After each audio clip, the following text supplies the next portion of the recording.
आता पहिल्यांदा मी गॅस चालू करतो. ह्याच्यात तूप जास्त घातलं तर कुठला पण पायसा स्वीट आयटम चांगला होतोय. जरा जास्ती सडा हात वापरायचा. आता ही 1 वाटी मूग डाळ घेतली. आता ही मूग डाळ पहिल्यांदा धुवून हडकायला ठेवायची आणि मग वापरायला घ्यायची. कारण आता सध्या सगळ्या डाळी किंवा काय कडधान्य असते ते धुवून वापरणं चांगलं आरोग्याच्या दृष्टीने. आणि याचा कसा चांगला खमंग वास येईपर्यंत हलवत राहायचं.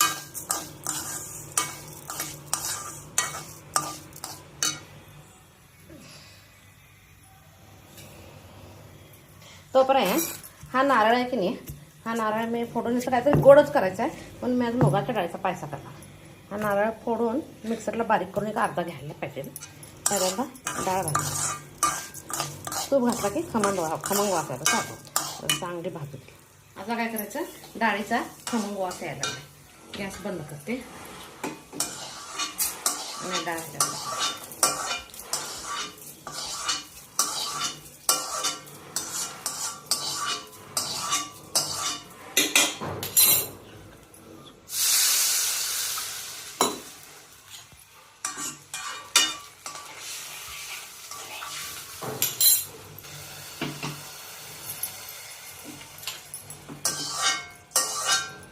आता काय करायचं, डाळीला एक 4 शिटा देऊन द्यायच्या. ज्यांना डाळ तोंडात कचकच लागायला लागते त्यांनी 3 बास आहे. आम्हाला राड लागते म्हणून मी 4 शिटा कुकरला देऊन घेणार. तोपर्यंत त्यात गुळाचं पाणी घालायचं.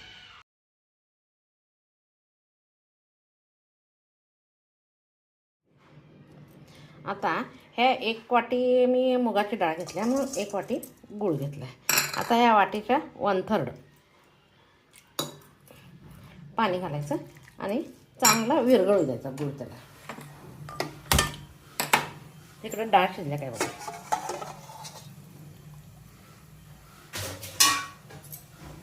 अशी मऊ राड व्हायला पाहिजे डाळ.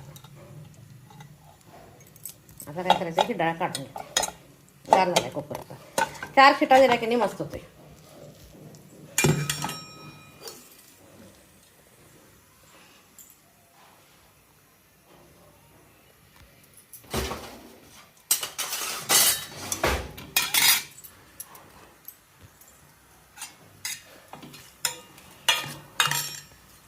आता हे डाळ अशी घटकून घ्यायची थोडीशी.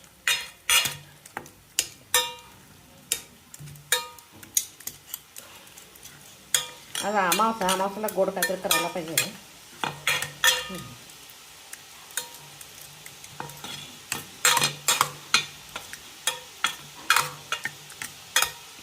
आता इथं गूळ चांगला विरघळतो.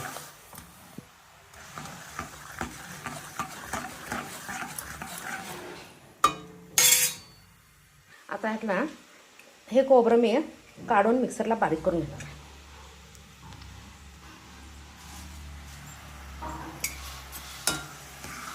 गूळ बघा कसं चांगलं विरघळतं.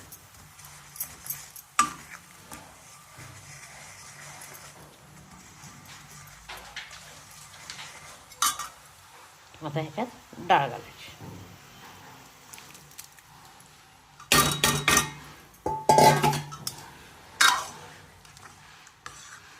आता ह्याच्यात खोबरं घालायचं.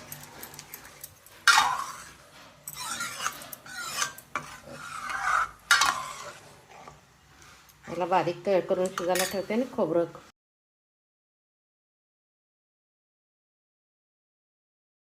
आता गूळ आणि डाळ चांगली शिजायला लागली. गूळ मिक्स झाला आहे. आता मी ते खोबऱ्याचं हे एक अर्धी वाटी खोबरं घालून टाकते. नाहीतर मी ह्याचं दूध काढून पण घातलं तर चालतंय. ज्यांनी जे कोणाला खोबऱ्याचा चव आवडत नाही त्यांनी दूध काढून घालायचं, म्हणजे घरी चालत नसेल तर ॲक्च्युली हे घातलं तर टेस्ट. आता जर आता शिवास म्हणजे ओला वास जाऊ दे. परत बारीक करून ठेवते. आणि हे ड्रायफ्रूट्स आहेत की नाही हे अर्धे अर्धे करून घेते.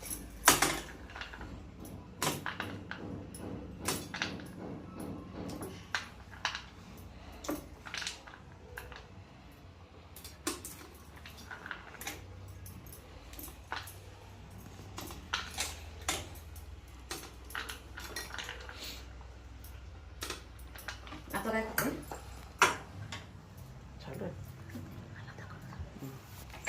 एकदा काय करते, तुपामध्ये तूप घालते. हे इकडे शिजायला लागले. ॲक्च्युली ना बॅलन्स होत मला हाताने धरायला लागतं.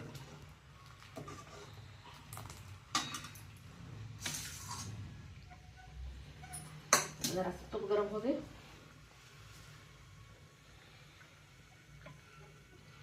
माझ्याकडे गाईचं तूप आहे. आम्ही म्हशीचं तूप वापरत नाही, गाईचं तूप वापरतो. मग गाईचं तूप असतं की पिवळा कलर येतो. अमावस्यासाठी म्हणून स्वीट करायला पाहिजे म्हणून मुगाच्या डाळीचा पायसा खिरकी कन्नड झाला ಹೆಸರು ಬೇಳೆ पायसा. आता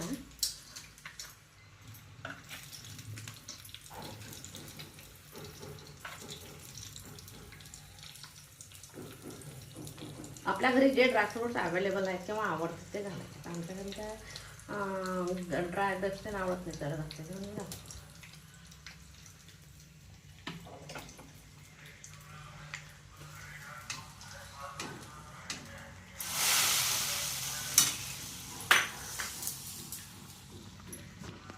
आता मुगाच्या डाळीचा पायसा खाण्यासाठी तयार आहे.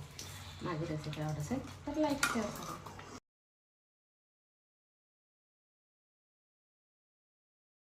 गाजराची कोशिंबीर करण्यासाठी पहिल्यांदा गाजराचं छान त्याची खिचून कुठली पण कोशिंबीर इन्स्टंट ज्या त्यावेळी जेवायचं असतं त्याच वेळी करायची, अगोदर करायची नाही. पण काय होतं, अगोदर त्याची पाणी सुटायला बघते आणि त्यात मी फोडणी घालत नाही येतो कधी पण.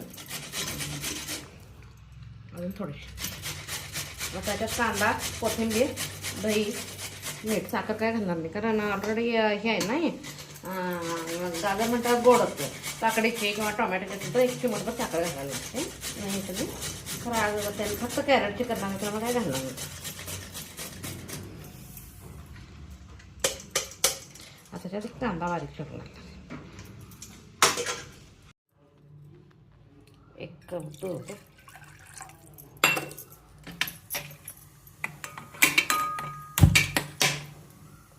थोडासा बारीक करायचा,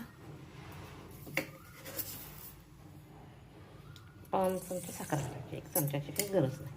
त्याला चांगलं उकळू द्यायचं. उकळून झाल्यानंतर सनराईजचा लहान पाकिट मिळतं, त्यावेळेस 2 रुपयाचं पाकिट घातलं की पास होतं. मोठे जास्त वेळ लागत नाही. त्याला चांगले उकळू देतं. सनराईज घेतलं तरी चालतं, ब्रू घेतलं तरी चालतं, आपल्याला कुठलं योग्य वाटतं किंवा आपल्या घरात कशात इंटरेस्ट आहे ते घ्यायचं. दूध चांगलं गरम होते, दुधाबरोबर साखर पण. आता ह्याच्यात हे ब्रू कॉफी घालायची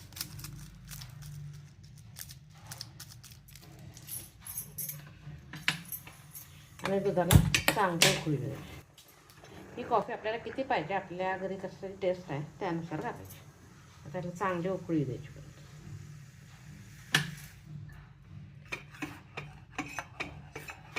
आता